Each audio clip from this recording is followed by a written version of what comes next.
Mafanikio kwanza, kitu cha kwanza, mafanikio yanatoka kwa wazazi. Wameweza kufanikisha shuleni watoto wanapata chakula cha mchana, lakini pia wanapata uji.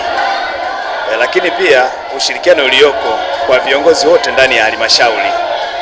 Lakini mbali na hayo, walimu wa shule ya msingi By Mission ni walimu ambao wanawajibika bila kufuatiliwa. Lakini kitu kingine ambacho kinatusaidia, motisha kwa walimu.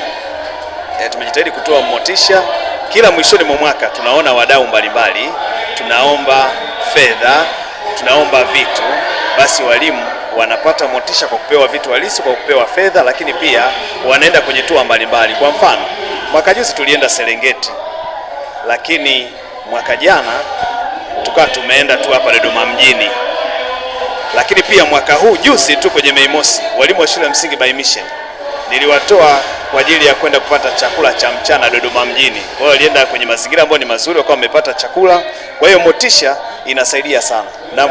Sawa, ni mikakati yenu sasa kuhakikisha mnaendelea kushika nafasi za juu kwenye matokeo ni zipi? Mikakati kwanza, cha kwanza kuhakikisha wanafunzi waendelee kupata chakula. Hicho ni kitu cha pili. Lakini kitu cha pili ni ufundishaji na kumaliza mada kwa wakati. Lakini cha tatu, sisi tuna mitihani mingi sana hapa shuleni. Tuna weekly test, tuna monthly test kwa madarasa yote. Alafu pia kila mwezi tuna mitihani miwili kwa yale madarasa ya mitihani. Lakini wilaya yenyewe huwa ina mtihani, mkoa ina mtihani. Kwa hiyo unajikuta ndani ya mwezi mzima kila wiki ina mtihani. Mtihani ngazi ya kata, mtihani ngazi ya shule, mtihani ya ujirani mwema na mtihani wa moko mkoa. Kwa hiyo unajikuta mwezi mzima wanafunzi hawapumziki.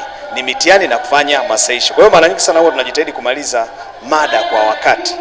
Kipindi ambacho wanafunzi walikuwa hawapati lishe shuleni kwa maana chakula cha mchana, hali ilikuwaje kwa tofauti? Kipindi hicho ndio hicho, kama unakumbuka, wilaya yetu ya Bahi katika mkoa wa Dodoma ilikuwa inashika nafasi ya 7, ya 6, lakini baada ya wilaya kuhamasisha upataji wa chakula shuleni, ndio sasa matokeo ya wilaya kwanza imeanza kuwa, wilaya imekuwa ya kwanza kimkoa ndani ya miaka 7 mfululizo.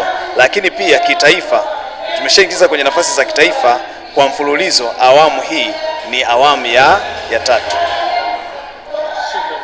Asante.